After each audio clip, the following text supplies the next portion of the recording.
teníamos bien presente que la tecnología tenía que ser invisible, pero el aprendizaje visible. La tecnología no tendría que molestar, no tendría que importar. Lo que verdaderamente importaba era el aprendizaje. Después del plan Ceibal se dieron vuelta los papeles. La tecnología se volvió completamente visible y el aprendizaje se volvió invisible. La brecha digital aumentó enormemente. Los maestros, todos aquellos maestros que tenían conocimientos sólidos pedagógicos, didácticos, y aún aquellos que tenían conocimientos sólidos de tecnología, con todo lo que era el software propietario, con lo que era Windows, vieron que todos los conocimientos se volvieron gelatina. Porque ¿qué pasó? Llegaron las maquinitas verdes, los marcianos verdes a las escuelas. No tenían carpetas, no tenían iconos conocidos, no tenían programas conocidos, no había una papelera de reciclaje, no había nada de lo que usualmente usábamos en las computadoras. Tanto es así que, como si gusta ahí, muchas maestras lo primero que pensaron fue: me jubilo, la que tenía edad de jubilarse. Nosotros tenemos no en Uruguay, la gráfica que les estoy mostrando es específicamente de mi ciudad de Salto, que está al norte de mi país y es de donde hemos aplicado este proyecto que ahora más adelante voy a desarrollar.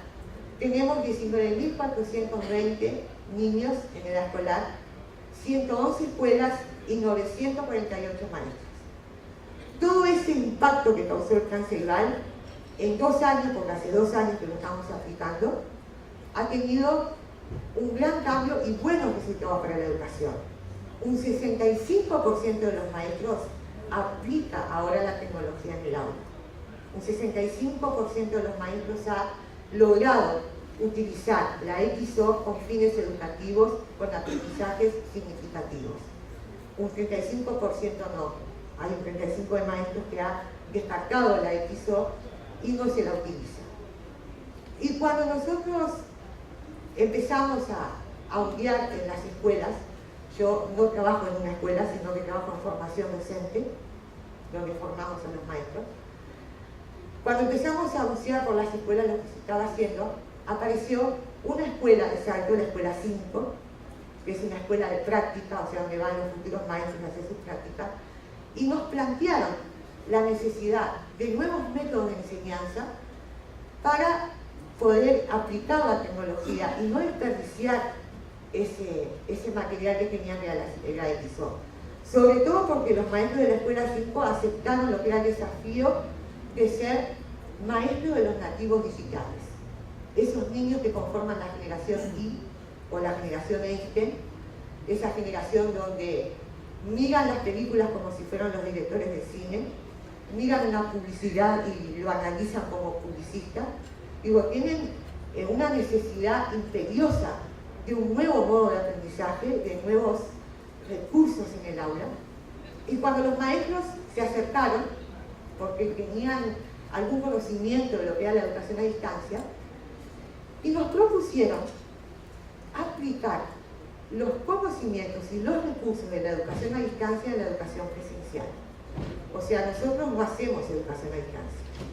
Nosotros le hemos robado a la educación a distancia todas sus herramientas y procedimientos y la estamos aplicando en una escuela de educación presencial. Es una herramienta más, un proceso más. Fue una aventura que nosotros iniciamos y que no sabíamos qué resultado final iba a tener. No sabíamos si esto iba a funcionar, si no iba a funcionar. Tuvimos que pensar muchas cosas los formadores cuando los maestros se acercaron. Primero pensamos en las XO, cómo eran esas computadoras, su ambiente virtual, qué plataforma se podría adecuar más a su pantalla y a su capacidad. Tuvimos que pensar en los destinatarios, que eran niños entre 11 y 12 años. Tuvimos que pensar en los maestros, que iban a ser los administradores de los cursos, y eran personas que no tenían ningún conocimiento de informática. Ellos eran docentes.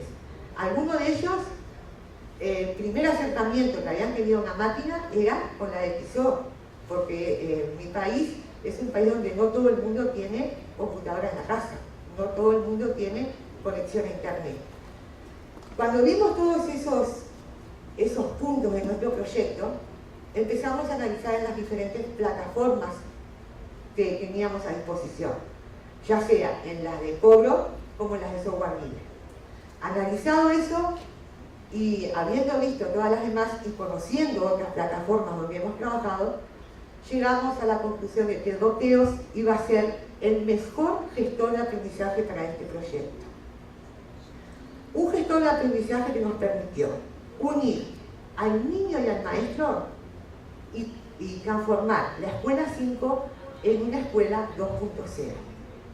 La escuela 2.0 que no es únicamente, no significa una escuela donde se introducen máquinas y tecnología y todo lo nuevo, no. La escuela 2.0 es aquella que utiliza la tecnología con un fin educativo para lograr aprendizajes significativos y con plena conciencia de su utilización. Y lo colaborativo es fundamental. Eso fue en lo que quisimos transformar esa escuela cuando los maestros se acercaron. El sistema de gestión de aprendizaje, como decía Dokeos, fue el que mejor se adaptaba a la CEPISO, el que mejor se adaptó a ese público destinatario, a los futuros administradores, como les dije, docentes que no tenían ningún conocimiento y necesitaban algo fácil, amigable y muy intuitivo de manejar. Una vez que terminamos la capacitación con los docentes, lo cual llevó 3 meses con clases presenciales y también los hicimos ser alumnos de Dokeos, o sea que ellos aprendían a usar Dokeos en el aula presencial, pero a su vez eran alumnos de la plataforma virtual. Tenían que hacer trabajo, deberes, encuestas, ejercicios, todas las herramientas como alumnos. O sea que vieron las dos partes de Dokeos al mismo tiempo. Los resultados nuestros como formadoras fueron que Dokeos resultó completamente accesible a los maestros.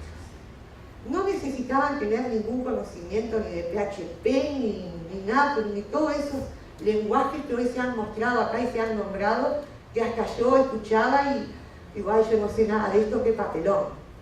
Pero no necesito saberlo, y los maestros tampoco.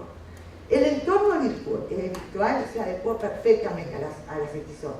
Quizás un poquito de desajuste en la pantalla inicial, hay que bajar un poquito para llegar a ver el nombre del usuario, pero se adecuó bárbaro, es un problema de resolución. Podría ser aplicado con escolares de 3er año en adelante, o sea, niños de 9 años en adelante podrían usar Dokeos. Todas las áreas del currículo escolar, todas las asignaturas podrían ser trabajadas en Dokeos. Y sobre todo, y una de las cosas más importantes que vimos, es que forma parte de una comunidad virtual que brinda apoyo a toda aquella persona que lo necesite. Nada más alcanza a entrar al foro de Dokeos, a la comunidad, emitir una pregunta de la duda que uno tiene, inmediatamente surge la ayuda. Inmediatamente surge la ayuda. Y le explican de una manera excelente.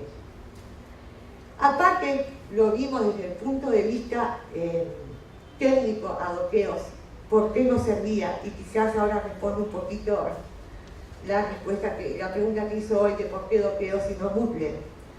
Primero, Dokeos es completamente accesible. Su entorno virtual, uno entra y la pantalla es accesible y entiende todo lo que está ahí. No precisa, no se pierde el clic para acá, clic para allá, que haga un clic para hacerse usuario, haga un clic para... No, es un solo clic y uno llega. Es completamente accesible. Y eso hace que ningún usuario quede afuera del curso por ignorancia. O sea, por ignorancia de usar la herramienta. Ningún niño va a quedar afuera de hacer el curso de Dokeos por no comprender cómo funciona la plataforma. Emite mucha confianza. La confianza de Dokeos hace que todos la naveguen muy fácilmente y eso hace que la motivación de utilizar Dokeos se sume a esa motivación intrínseca que traen los niños hacia las nuevas tecnologías. No olviden que, como dijo nuestro compañero de España, los niños han nacido con un celular en la oreja y muchos han nacido con la computadora en sus dedos, o sea que tienen de por sí ya viene con una motivación extra a usar las nuevas tecnologías. Y convertir un aula de clase común, donde hay un pizarrón, que también se utiliza el pizarrón con la fibra, pero convertir el aula, arrimarle la tecnología y arrimarle a doteos, hace que los aprendizajes sean realmente significativos, porque el niño en ese momento está construyendo. Ellos utilizan la plataforma en el momento de la clase, con el maestro y fuera de la clase. También en sus casas, haciendo los deberes y bajando materiales. Otro de los motivos o si no ventajas que ofreció Doqueo fue que amplía el tiempo que el niño le dedica al estudio. Los niños tienen un